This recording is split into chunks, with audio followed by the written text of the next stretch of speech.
Jacob loved Mariana's body and talent.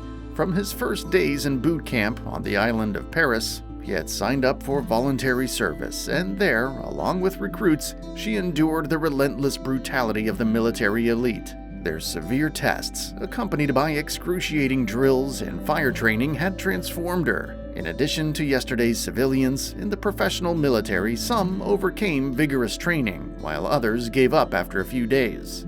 Jacob was among the first group at the appointment, and the drill sergeant was quick to notice. He was among the new recruits, hailing from a small town in Ohio, and displayed incredible agility as well as the characteristic endurance that only the best exhibited.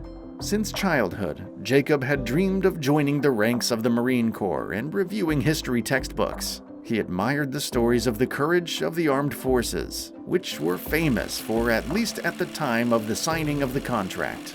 Jacob was in a relationship with Mariana, whom he had known since school. They had been dating for over 2 years and were making plans for a future together.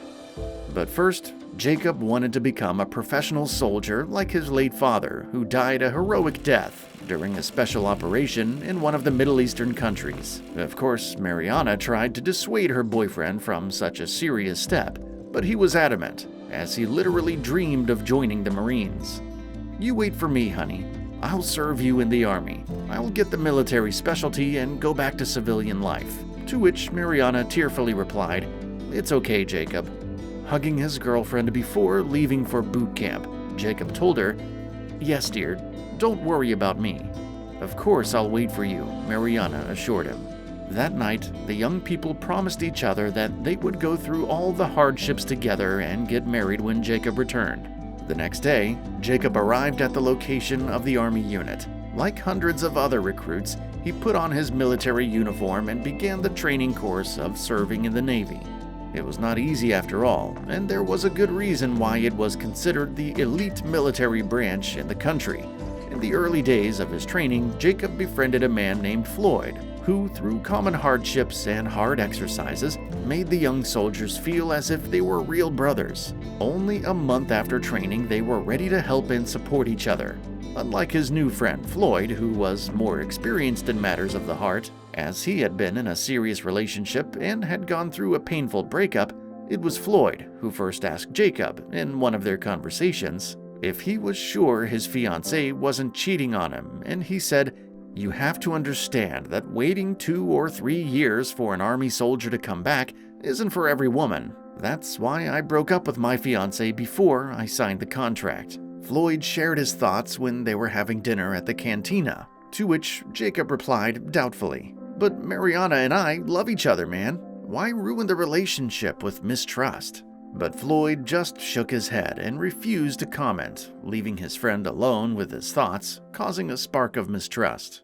The saddest part was that it was neither unfounded nor unjustified. Mariana had been acting very strangely recently. She became coarse and restrained during their phone conversations, which annoyed the lovesick soldier. Plus, Mariana practically stopped writing him letters, and they kept their communications to a minimum. Floyd, realizing this, expressed it to him. "Well, well, what did I tell you? I told you, and you didn't believe me. Take my word for it, women don't like to wait. Such is the fate of a Marine." "But we were engaged to be married," Jacob exclaimed in despair, realizing the ridiculousness of his words. Tired of watching his friend Floyd's torment, he advised him to put on an act for his fiancée to prove his loyalty. Jacob was skeptical about his suggestion at first, but then decided to take the chance and try it. Mariana, for her part, was living a busy life, full of entertainment, going to nightclubs and student parties, and eventually meeting a young man at one of those events who liked motorcycles and everything to do with it. Bill immediately sparked the woman's interest with stories of long trips and biker clubs. Clubs have always been associated with the romance of life on the road. Without realizing it, Mariana managed to fall in love with the young man and, for a moment, forgot about Jacob, who still loved her and was waiting for her. Sensing that something was wrong, the young sailor decided to take his friend's advice and arrange a sort of test for his fiancée. One night, Jacob called Mariana from the checkpoint phone and told her the sad news. "Hello, dear. Please don't worry. There was an accident. Our helicopter crashed during the training landing and a fire broke out. Then there was an explosion, and unfortunately I ended up losing both legs." There was a tense silence on the other end of the line. "What do you mean you lost your legs? You're disabled now?" exclaimed Mariana, bursting into tears. Jacob paused briefly before continuing. "I'm sorry, Mariana. Please don't leave me now." But the woman was sobbing so hard that she hung up the phone instead of answering her fiancé. Jacob was devastated. The young Marine felt his ordeal ended up being too cruel and just plain awful, but Floyd convinced him to wait and see what would happen next. 3 days later, Mariana called Jacob, pretending as if nothing had happened. She informed her fiancé that she had met another man. Jacob, furious, said to her in a trembling voice, "What other man? How could you? Why?" Mariana replied, "I don't want to be with you anymore. I'm still young. I don't want to spend the rest of my life with a disabled person. I'm sorry, but we're finished. Goodbye, Jacob." Jacob was having a hard time, devastated by the betrayal of his ex-fiancée. The young Marine ran to the armory, planning to commit suicide. Fortunately, Floyd noticed him in time and stopped Jacob, pushing him into the back room. "Calm down and listen to me. Trust me, you're not the first person to go through this. You can finally understand that this is a soldier's fate," exclaimed Floyd, grabbing his friend by the shoulders. He understood what his friend was getting at, since he knew that Jacob sincerely believed that Mariana was his soulmate, and that they would always be. It took a while for Jacob to get over the breakup and finally be able to focus all his energy on his service. During this time, the young Marine participated in several military operations, honorably doing his duty. Jacob proved himself to be a great soldier who definitely earned his right to proudly call himself a Marine. During one of the combat missions he accomplished, the wounded young man was sent to a hospital where he was rushed, thanks to which Jacob received the Purple Heart, a medal for his bravery on the battlefield, glorifying the Marines once again. When his contract ended, the young man was discharged from the Army and, along with Floyd Robinson, returned to civilian life. During his treatment at the hospital, Jacob met a pretty nurse who wanted to help the young man get back on his feet so much that she never left his side. The young woman's name was Jennifer, and all the women in her family worked as nurses. They talked about everything on Earth. The Marine and the nurse quickly fell into a growing attraction toward each other. Soon after Jacob was released from the hospital, they became a couple, and 6 months later, the young people celebrated a small wedding, a ceremony that only a few of their closest friends attended. Floyd was one of the guests who had decided to start a business.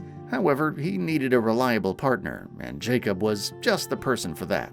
Before long, the two of them started a construction company together and began taking contracts for any kind of repair work.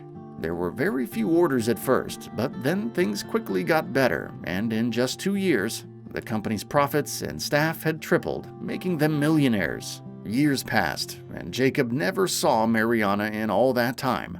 But one day, when he was passing through the park on his way home, Jacob saw a woman pushing a wheelchair. In front of her, a boy about 7 years old was sitting in it. Jacob stopped and carefully looked at the stranger's face, and when his eyes met Jacob's, he exclaimed, "Mariana, it's you. I thought you had married and moved to another city." The woman lowered her gaze in embarrassment and replied, "Yes, it is me, as you can see. I'm glad you can still walk. As for Bill, we've been divorced for 3 years now, ever since he was in a car accident with our son. He didn't get a scratch, but Kevin's spine was damaged, and instead of helping, Bill left me and our sick son." Jacob's heart was turned upside down, and he suddenly felt very sorry for his former fiancée, who betrayed him 8 years ago. Of course, he no longer loved Mariana, but the boy was not to blame for anything. Even though Kevin was not his son, Jacob decided to help and said, "Is there anything that I could do to help your son? Maybe there's a surgery he could get or something." Mariana sighed sadly in response and told him, "Actually, there is a surgery that can help, but I don't have the money for Kevin's treatment. It's too expensive, and we're living on benefits." Jacob leaned over and asked Kevin, "What would you like to see if you could walk again?" The boy's eyes sparkled with joy. "I dream of being a pilot, sir," Kevin replied, and Jacob shook the boy's hand and promised to help him. After parting from Mariana, the young businessman felt no pain or bitterness. He stopped loving her a long time ago, and all Jacob wanted to do now was help little Kevin. A week later, Mariana received a strange letter with a picture of an airplane on it.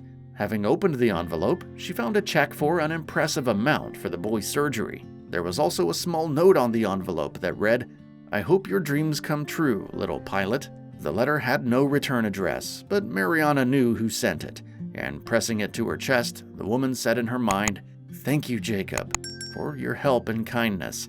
Kevin will have a life ahead of him with a dream to fulfill."